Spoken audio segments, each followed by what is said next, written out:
But my publisher came to me and he said, Stan, I want you to come up with another superhero. So I said, okay, and I went home and I saw a fly crawling on the wall. And I said, hey, if I could get a superhero that could stick to walls and crawl on them, man, that would be cool. So I thought that was good. Now I needed a name. So I said, well, let's see, Fly Man, Mosquito Man. I got down to Spider-Man.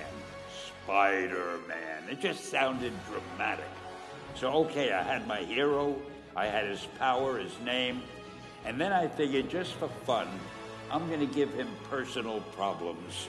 Then I thought I'd make him a teenager, because there were no teenage superheroes that I knew of at the time. So armed with all that wonderful material, those great ideas, I ran into my publisher's office and I told him. This was my reaction, the reaction he gave me.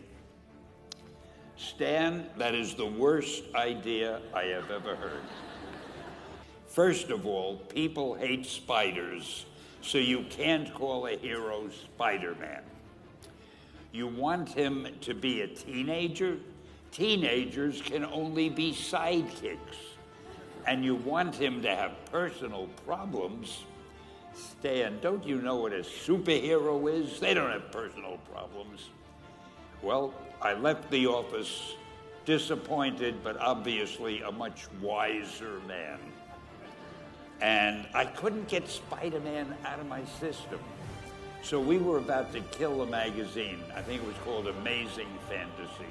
Just to get it out of my system, I put Spider-Man in Amazing Fantasy, featured him on the cover, forgot about it.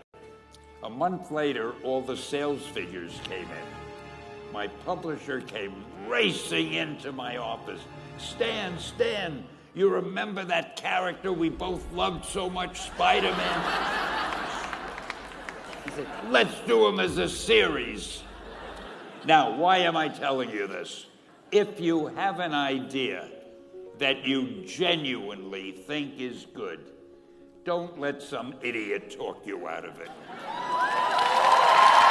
That doesn't mean that every wild notion you come up with is going to be genius, but if there is something that you feel is good, something you want to do, something that means something to you, try to do it.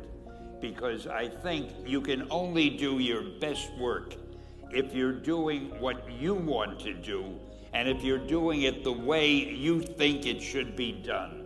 And if you can take pride in it after you've done it, no matter what it is, if you can look at it and say, I did that, and I think it's pretty damn good. That's a great feeling. Just do your thing, do it as well as that's the important thing. Don't shirk. Whatever you do, give it your best shot. You'll be glad you did.